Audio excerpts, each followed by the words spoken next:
Hi, my name's Larry Miller. I started paintball back in '81.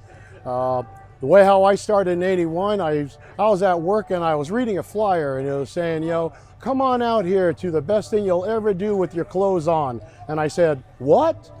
Clothes on? Oh, now that got my curiosity going. So I had to go out and try this paintball. I went out and played paintball. It was out at a field out in Roseman. And oh my gosh, it was the worst day I ever had, but the best time I ever had. I used a 007 Neil spot. It was 10 balls in one tube, 12 grams, and it was all made for right-handers, and I'm a left-hander. So trying to play with that Neil spot 007 left-handed, instead of with right-handed crossing both actions, you had to put your hand over here and drop it down, and meanwhile they shot you twice and you're only getting ready to shoot once. So that was my worst day, but it was my best day I ever had. So that was how I started playing paintball in '81. Then we started playing around with a couple other friends, got a couple other ones got involved, told them the same thing about how much fun you're gonna have, and we just started getting together. We started going to other different fields, other different places. Basically, we did a lot of outside paintball out in our desert because we live in the high desert. So our field was the desert. So we started out there, more people got interested into it. We had ladies that were hairstylists coming out. We had guys that were salesmen that sold fingernail polish, so he painted his gun with fingernail polish. It was a blast. We started off with a new team. We called ourselves the Mojave Greens. Went out and played one of our first field games out at a field called the LA Showdown. It was a lot of fun. Our first team we ever played against was Sudden Death, and we got our butts spanked. But it was a great day. We learned a lot of things from them, and we couldn't wait to go back and get beat up again to learn some more. You know, so that's how I started. Awesome, Larry, thanks. So you're out here today at Decay Nations 2018, and you happen to bring your patch jacket, and you have your Mojave Greens patches on it. Can you tell us what year those two patches are from? Oh yeah, the Mojave Greens, we started out in the, I'd say in the mid 80s, and it was just something that we wanted to do because there was a bunch of us out in the desert and really no one else to go play with. And then when we found out the different fields, that's when we started going to different fields, introducing ourselves to other teams. Found out this whole sport was a perfect family thing because everybody helped everyone, and that's the kind of sport that I really liked. You know, camaraderie with everyone is fantastic here. Everybody looks after you. Myself, when I shoot people up, when I mark them up, my first thing I gotta say is thank you, and then I just keep on going at the next predator. Awesome. So you went around with Mojave Green, and you guys were playing different fields, and eventually you started your own field, and it was, what was it called? Oh yeah, I started up on my own field, and we started that. It was called Hot Dog Hill. We started off at Lake Hughes. We had it there for about almost 2 years, and then we decided to move it on to Santa Clarita, and we called it again Hot Dog Hill, and it worked out really well. Back in that days there, in our fields when we had only maybe about 8 people, well, that's no problem because about 20 miles there's another paintball field. So we'd pack everybody up and we go on over to that field, you know, and then help him out because there'll be times that he may only have 10 or 9 people. So now with our people, we've got a decent sized team to play against now. So that was a lot of fun. You know, the camaraderie in the paintball back in the 80s and 90s was very tight. People was very close, and the sport was very new, so everyone was opened up to all kinds of ideas. And guns, like today, everybody is more than glad to show you what they got. Yeah, for sure. Equipment plays a huge part in paintball. It played a huge part back then, and it plays a huge part now. It sure does. You know, the equipment is the biggest thing on everybody. we know for ourselves, as a matter of fact, for myself, I spend a whole lot more money on paintball than I do on my Christmas. And my wife understands, thank goodness. Awesome. So you also have your SMG 60. You said you bought your SMG 60 as soon as you saw them? Oh yes, when I first saw that in the magazine, I knew there was an SMG 60.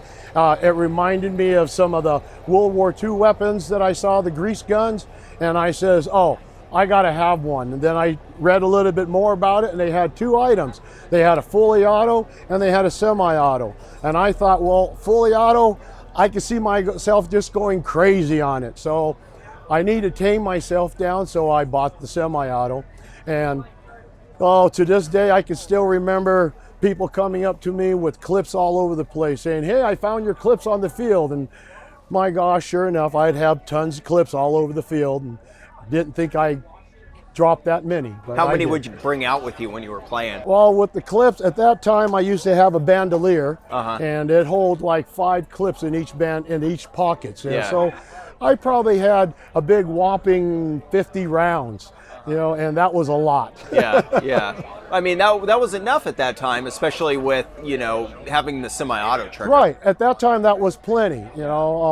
You get out there on the field, they saw the SMG 60, and they're going, oh my gosh, he's got an SMG 60. They're all paranoid now. They don't want to go against you. They want to find somebody that's got the Sheridan rifles and stuff instead. Yeah. And so awesome.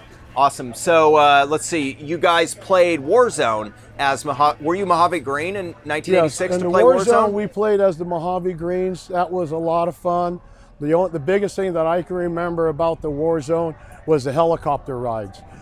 People would get in the helicopter and then be flown over to the starting point, and then the others, like myself, because I didn't fly, would walk into the valleys, and then we'd meet each other. But it was completely different as in a big game, because everybody just walked into a big group, like 30 of us at once, and then you saw somebody firing up in the hill, and then all of a sudden, everybody's pointing their guns up in the hill, and that poor guy didn't have a chance. So we just walked up, shot, and it kept on walking, shot, kept on walking, shot, and it was just fun, too much fun. Do you remember about how many people were at Warzone that year in 1986 for the big game? Oh wow, because that's a game that everybody talks about. It's hard. There was a bunch of people. I couldn't think of. I'd say at least 200 plus, something like that, because there was quite a lot of people back then. It's not like what we get now, but it's still a lot of people. For that game, though, it must have been more than 200. It must have been like 300 or 400. Well, it had to have been. I just, at that time, it was when you're a ton involved, of people. You really don't know how many. You're just going, wow, I got a bunch of people to shoot at. Yeah, awesome. So you also have the Fields of Honor. You have the Excalibur League, the Fields of Fury, Fields of Fire. Those were all right around the same area that you guys were based out of for Hot Dog Hill, right? It sure is. That's correct. They were all by Santa Clarita area. Yeah. So it wasn't too far for us to do camaraderie with them. And they did the same thing, If they didn't have enough people, they come on over to us, or they call and say, hey, we got like only 8 people. How many do you have? Well, I've got 10. That's pretty great. Because that's one thing that you always have to worry about when you go out to like a smaller paintball field or a field that's slightly more remote is, I want to know that enough people are going to show up. And when you have camaraderie like that, then it's an assured thing. Right, you and can that's trust. what happens. That's pretty awesome. A lot of them would stay because they know if we don't have enough, we will find a place to go play for everybody. Yeah. And that's what they like. And then when we do, I get a chance to go play. Yeah, for sure. And so you also have your Skirmish the Store patch on there. And Skirmish was, you said, one of the stores that you would frequent. That was one of my main stores. Actually, when we were really involved playing in a lot of tournaments, I bought my first competition SI there. It had a quick change, it's a 12 gram, and you were also able to do constant air.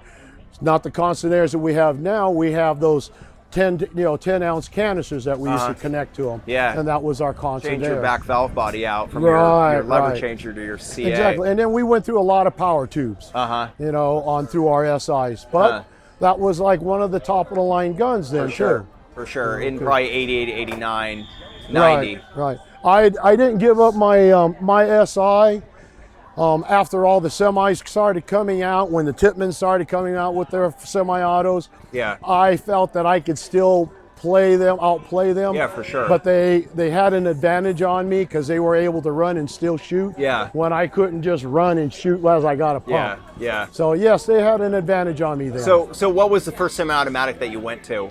My first one was the SMG 60. Well, yeah, actually, that's true. But what about direct feed? First direct feed semi-automatic? Oh, the first direct feed. I think that would have to be my Mini Mag. Your Mini Mag. Yeah. That you probably got in like 93, 94, 95? Yeah, the Mini Mag. And then when Bud came out with the Cockers, I dropped the Mini Mag and So you went must to the have had Cocker. an auto mag. You probably bought an auto mag in 1990 or 91, and then you got an auto cocker in 92. Correct. Or 93 or something. Yeah, because I did have both. Yeah. Awesome. And awesome. then as soon as the Cockers came out, I knew I wanted a Cocker. Yeah. You know, Yeah. so how could you avoid that? That was or resist? That was another lot of fun. So were Mojave Green still going at that time? Yes, they were still going, but we were slowly branching out. A lot of them were starting to quit the team and going on to like Fatal Swoop, Sudden Death. Gotcha. And so our team didn't really grow, but it was a start for everybody that wanted to do paintball and to get involved. Gotcha. Cool. And so I noticed on your patches, your earlier one says Mojave Greens, but your other ones just say Mojave Green. So was there any difference there? No, it was just embroidering error. It was always Mojave Green. Okay, so flip over. Let's see your Hot Dog Hill silkscreen on the back. So you got field operator at Hot Dog Hill, but also Excalibur League. Yes. And tell us a little bit about Excalibur League. Excalibur League, well, that was just that was more of a tournaments. You get involved. I paid to become a referee, and then whenever they had tournaments and stuff, if they needed me, I'm also a referee for it too. So did you referee in the Southern California area for that? Off and on, not much, but yeah, whenever I was needed, I refereed. And so those tournaments would probably be like 94, 93, Yes. 94, 95 maybe? Yes. Cool. What do you think the biggest kind of change that you saw throughout your time playing paintball from, starting in the early 80s till today? Like what was name a couple changes? things that you remember seeing that you were like, wow, that's going to completely change how people are playing paintball? Oh, well, when I first started seeing the changes of the mask, because they used to have these Woodstock masks and these UVEX goggles. Yeah, they used to have these Woodstock masks, and then all you had to have then is these UVEX goggles, and they just went right over the mask. Yeah. And when they started coming out with all these other masks, and what was like that one? whippersnappers. Yeah, things like that, or when what was that one? When was it JT that made the full face one? The Elite mask, maybe? Yeah, Casey, you remember that name of that one mask we had? The full face? Crossfires with the crossfires, or? Yeah, the X-frame of the crossfire, or the X-fire or the crossfire. Same thing. Yeah. Yeah, those are like 92, I think, 93. Yeah, when I saw those coming out there, and instead of the Woodstock mask, I saw, okay. Instead of the whippersnapper. Right. Because you would go except from... like these, because that was really tight then. Yeah, those are really nice then, I knew things were changing, and that was for the better. Yeah. And then seeing more arm pad protections and stuff, because we didn't have that at then. Yeah. And then the biggest change, what I saw was really helpful, was the paint. Because when they changed the paint from being biodegradable paint and it washes off, that was even better. Because when you first started playing, the clothes you wore is the clothes you always wore. Yeah, because they ain't coming out. The dye is not coming out. Yeah. So that's pretty funny. It's not something that a lot of people think about today either. Oh no, well back then too, they didn't have chronographs either. Yeah, you have this really expensive jersey. What if you were playing with oil-based paint or like ammonia in your paint or something that's going to completely stain what you're wearing? So, you won't look like, if you want to look nice, you're not going to be playing paintball. That is correct. You don't look nice. Back in then, you didn't look nice. I mean, you could tell who has played because he's got all these paintball marks on him. Yeah, that's awesome. Yeah, that's when you can tell, oh, he's a player, or oh, that guy's new, he ain't got nothing on him. Yeah. So you had your whole Mojave Green team, and your team could have been 15, 20, 25 people, and it was everybody that you played with, and you went and you played other teams, and they had almost just as many people, and the teams were, 20 on 20 match. Right. So what were some of the other teams besides Sudden Death that you played where you had, a large group that you played against? Because a lot of the games back then were like that. Yes.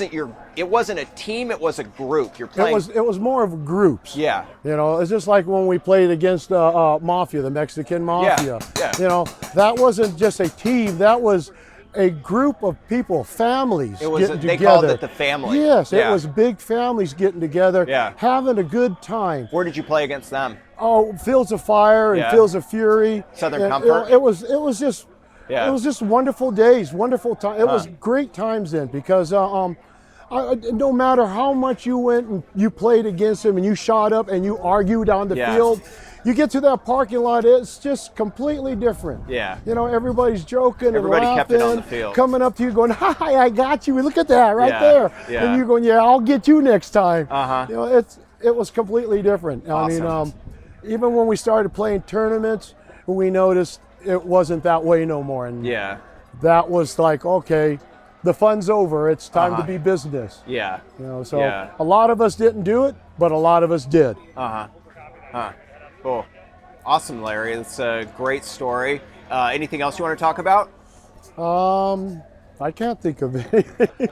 Awesome. That'll Thanks, be great. Larry. All right, you're welcome.